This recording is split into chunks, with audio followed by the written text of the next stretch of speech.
Hello everyone, welcome to Talking Health with Dr. Laz, your favorite health program on television, reaching you from Nigeria's capital city, Abuja. My name is Dr. Laz Eze.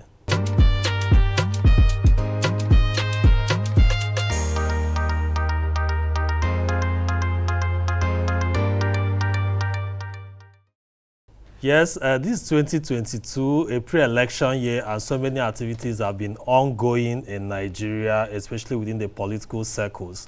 But on this program, we continue to draw attention to the state of health in the country. And of course, we want to push to ensure that health becomes a topical issue in these campaigns, because without health, we have nothing. The health sector has not quite fared very well, as much as many Nigerians will expect.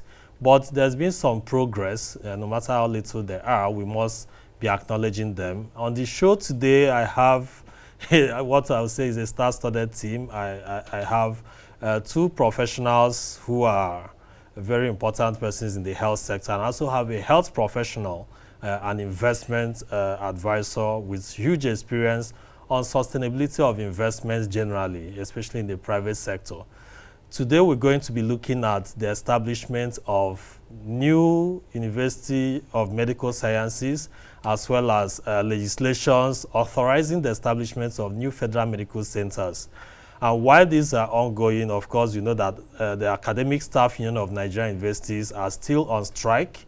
Resident doctors in Nigeria between 2020 and 2021 were on strike for at least 4 times. And of course, brain drain in the health sector continues, with government at the federal and state level struggling really to even pay salaries in some cases in due time and ensure the welfare of healthcare workers.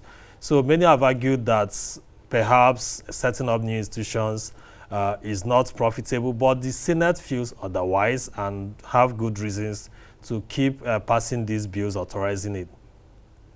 Also in the previous week, Mr. President, President Muhammadu Buhari was in Ebonyi State, where he commissioned a new University of Medical Sciences built by the Ebonyi State Government, who also called on him through the governor of the state, David Umahi, for the federal government to take over the school, the university, and as well as the teaching hospital, a request Mr. President said he had accepted. So what are the implications of all of this? We have joining me the president of Nigeria Association of Resident Doctors, as well as a health rights advocate. I'm sure you're going to meet them shortly after this break. If you are yet to follow our social media handles, do so at Talk Health Nigeria on your screen, as well as our YouTube channel with all our previous episodes that you can watch anytime you like, as many times as possible. We'll be right back after this break.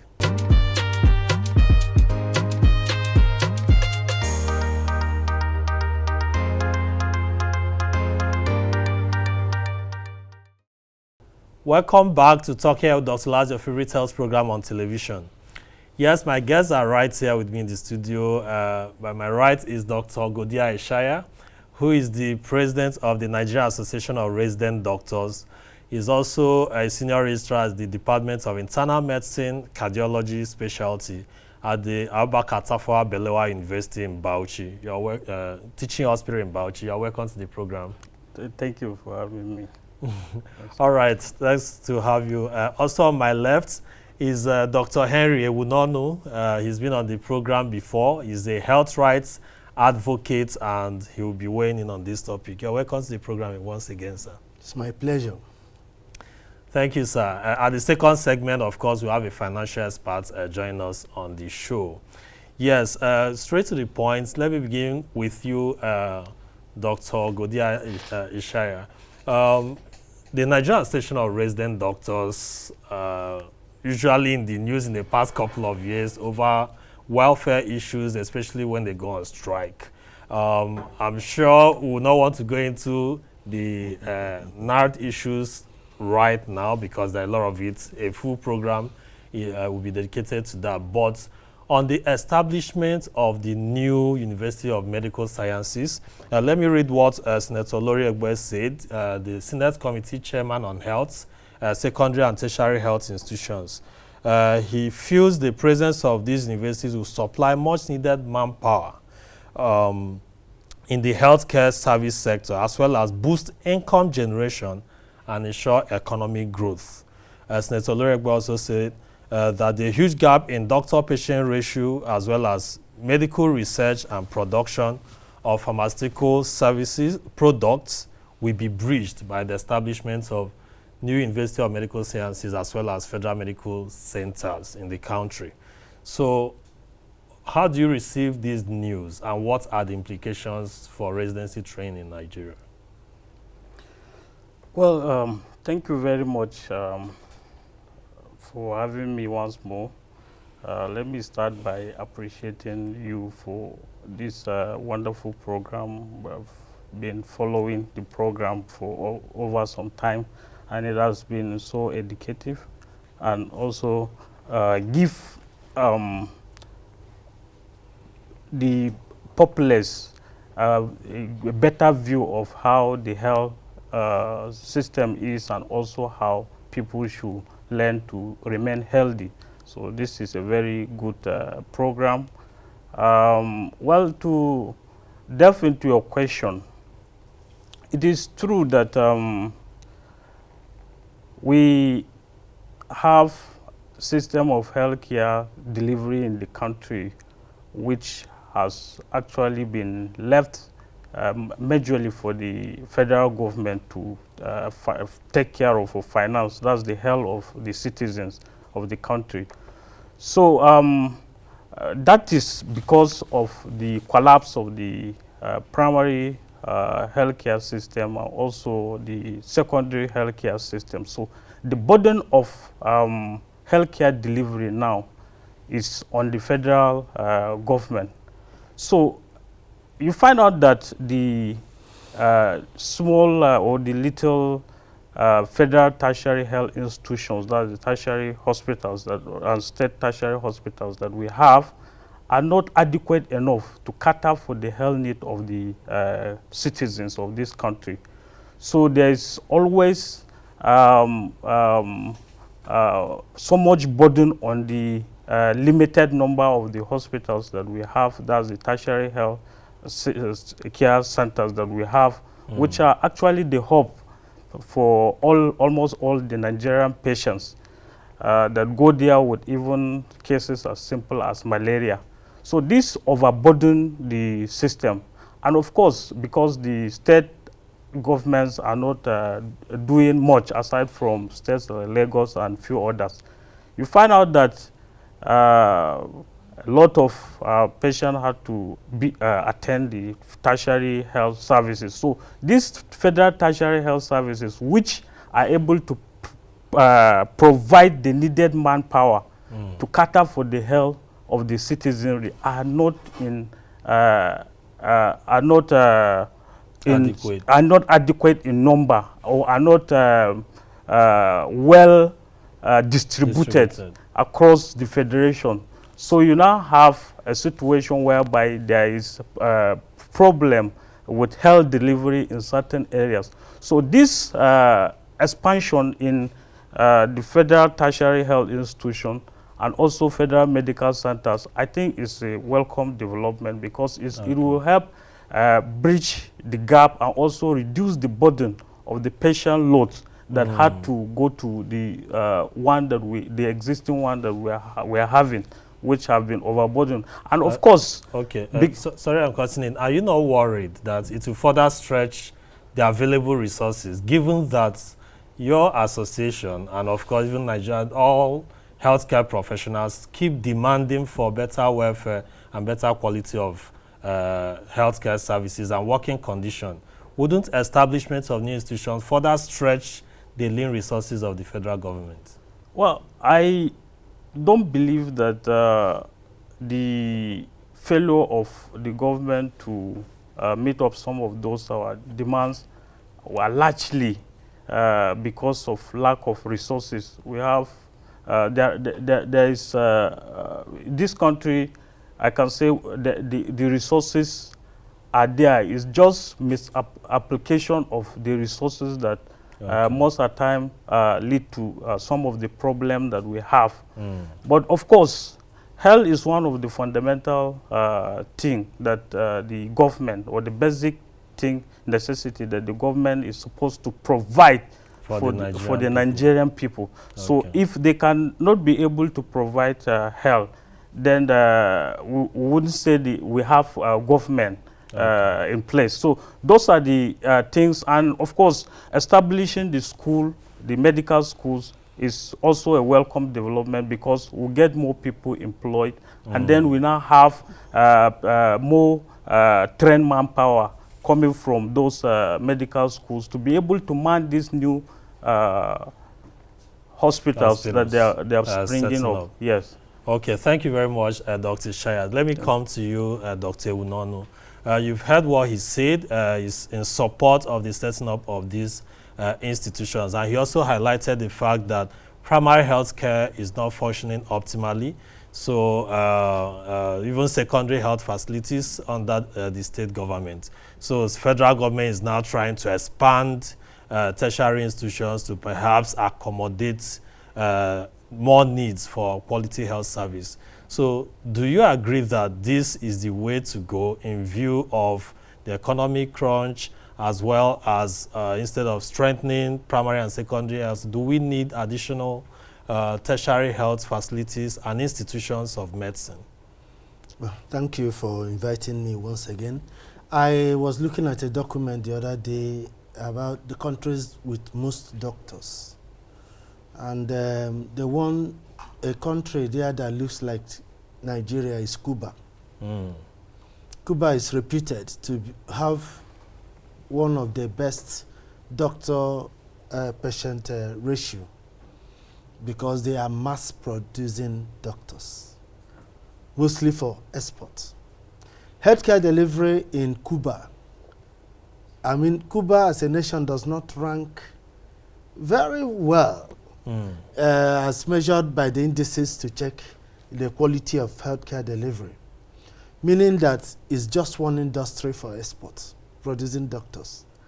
I'm giving that perspective in line with your question. How will it impact on healthcare delivery? Anyway, if Nigeria government has conducted a situational analysis of healthcare delivery in the nation, and given the fact that, yes, we are said to have one of the worst doctor-patient ratios, and one of the ways out of that problem is produce more, fine and good. But I will advise them to make haste slowly. Why am I saying so? The existing institutions where doctor, and again, let us correct this impression, the medical schools will not only train doctors. There will be associated schools of nursing. Nursing is now a bachelor's degree program. They will train medical lab scientists, they will train radiographers, they will train all other cadres. Physiotherapists. Yes, of medical and healthcare workers, physiotherapists and so on. So it's just to produce and increase the quantity of health workforce. Quality is another thing. So let's dwell on quantity. The existing institutions, over 70-something medical schools in the country, 20-something private, the others owned by the federal and state government. How are they? Would we have a set of lecturers that are not ASUU members? As we speak, members of ASUU and students are at home because ASUU is on strike. The universities and therefore the medical schools are under lock and key. Nothing is going on there. So it means that whatever has happened to the existing institutions will also be affecting this one. Okay. People will say, oh, you will not use that to restrict or limit your aspiration towards producing more. However, I feel our legislators also want to score points as those who have proposed highest number of bills to get that acclaim. I would have preferred, suggested a situation where a proper analysis is conducted. Okay.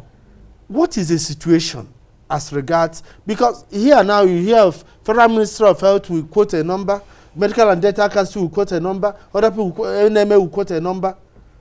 What is the healthcare worker patient ratio in Nigeria? And what are the best ways? We're not even talking of the skewed distribution.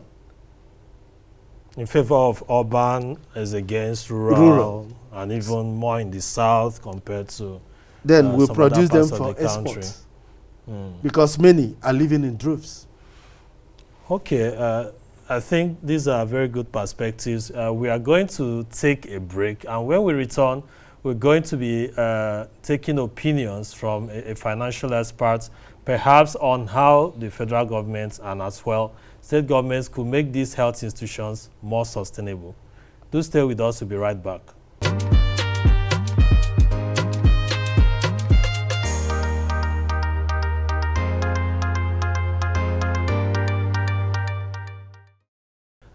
Welcome back to Talking with Dr. Laz, your favorite health program on television. Yes, we've been having conversation on the implications of establishments of new University of Medical Sciences in Nigeria. And of course, April 5 this year, the Senate of the Federal Republic of Nigeria approved 18, according to media reports, new universities of medical sciences across the 6 geopolitical zones of the country. And of course, 28 September 2021, a federal medical center was approved for EDA in Ebonyi State, and there are so many other similar bills in the National Assembly on establishments of new federal medical centers and tertiary educational and health institutions. So joining me in this second segment, in addition to the NARD president, is Mr. Okwudili Egwu. You're welcome to the program. My pleasure to be here. Yes, this is your second time on the program. He's the Senior Vice President of the Cowrie Assets Management Limited. They are experts in financial management and investment advisories. So I'm sure you listened or you heard what our guests had said at the beginning. We have these new universities of medical sciences. The ones the Senate has approved, the President is yet to give assent to them.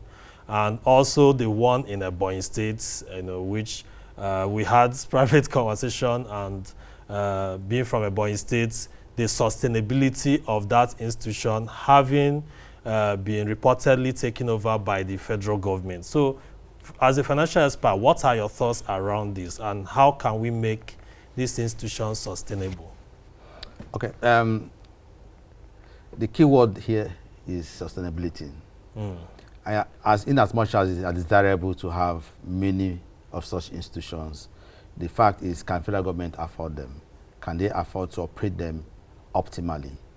The facts on ground, and one of the symptoms that we have seen from the ASUU strikes from the resident doctors, from ASUU, is that government is having a challenge funding their obligation, supposedly obligation, and that model is no longer sustainable.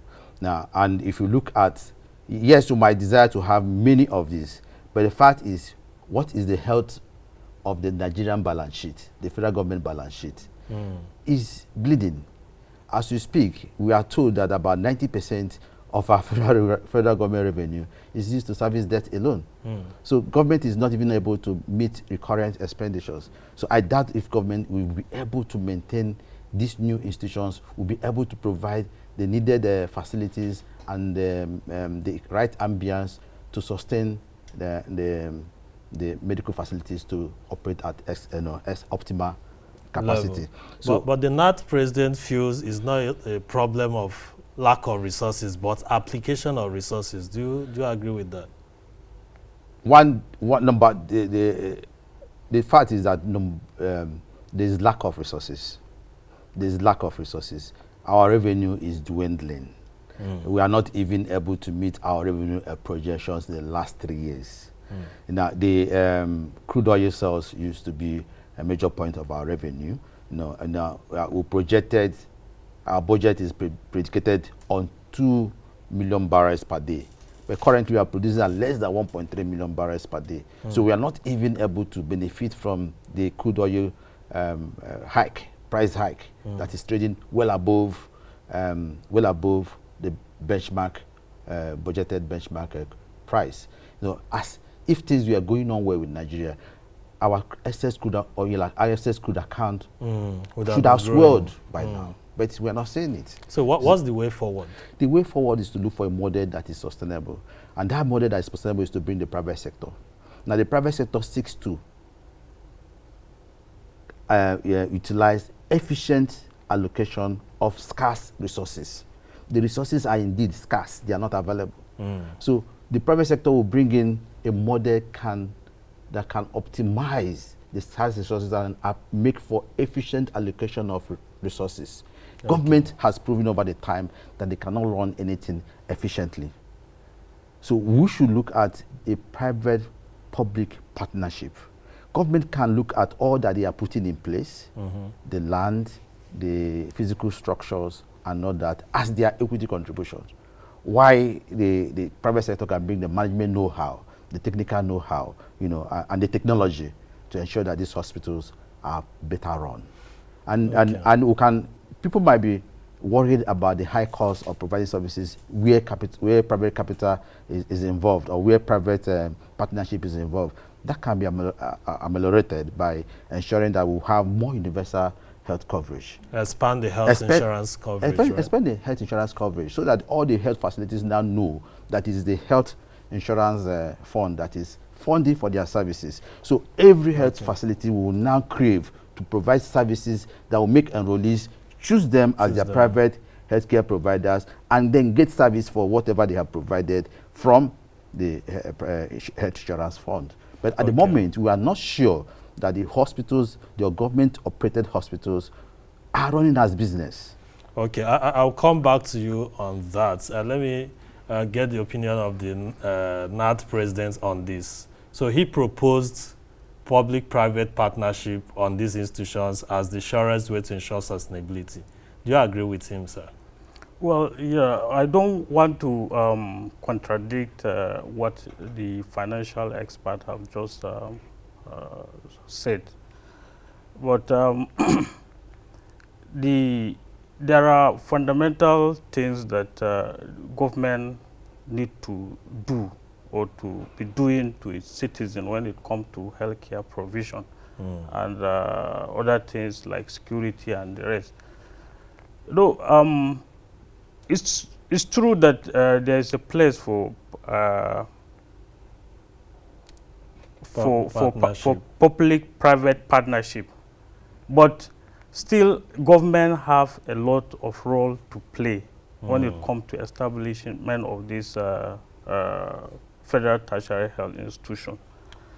So in other words, you feel health is a primary responsibility of the government. Yes, that no matter the situation, they need to do what they have to do.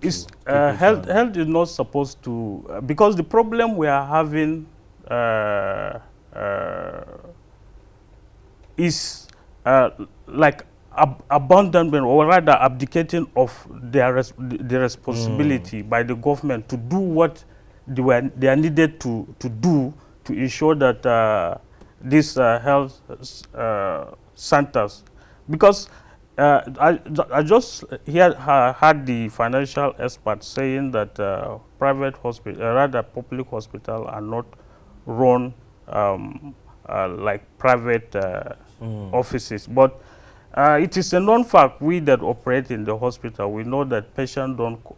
There are a lot of out-of-pocket payment by the patients that come to attend those hospitals, and the hospital tend to generate some internal revenue. Let me get a conclusive part from Mr. Egwu. Given this challenge with PPP in Nigeria, do you still feel strongly that is the best way to go? Yeah, I still feel strongly is the way to go, because one, what we have seen so far is a work in progress. We'll keep fine-tuning. We have started the process, and I think that it is wrong to say it's not workable. Government, of course, government has not been able to keep to their promises because they are one of the characteristics of Nigerian government. But I think with more responsible leadership and with the strengthening of the institutions, we now have a commission that oversees concessioning and PPP transactions. with fine-tuning and fine-tuning the process, things will get better. And then we should just look for better legal frameworks that will provide comfort to the investors or to the private sectors. And then we'll have a template that subsequent governments cannot revoke, that subsequent government cannot renege on, just like what we have with the government institutions coming to the capital market to come and borrow debt or borrow money. Now, the debts are irrevocable, and that no subsequent governments have been able to revoke the debt obligations or agreements entered into by previous administrations. As usual, time is never enough. I really want to thank my guest, Dr. Godiya Ishaya, the president of Nigerian Association of Resident Doctors and a senior registrar in Internal Medicine Department of Abubakar Tafawa Balewa University Teaching Hospital, Northeast Nigeria, that's in Bauchi specifically. And Mr. Okwudili Egwu, Senior Vice President, Carrier Assets Management Limited. Thank you once again for being on the program. It's my pleasure, Doc. We'll soon make you a public health. That's it. And also thanking Dr. Henry Ewunonu, who joined us in the first segment of the show. He's always willing, I'm sure I'll bring him back. This conversation will still continue in our subsequent episodes. Thank you very much for watching. See you same station, same time next week. My name is Dr. Laz Eze. Bye for now.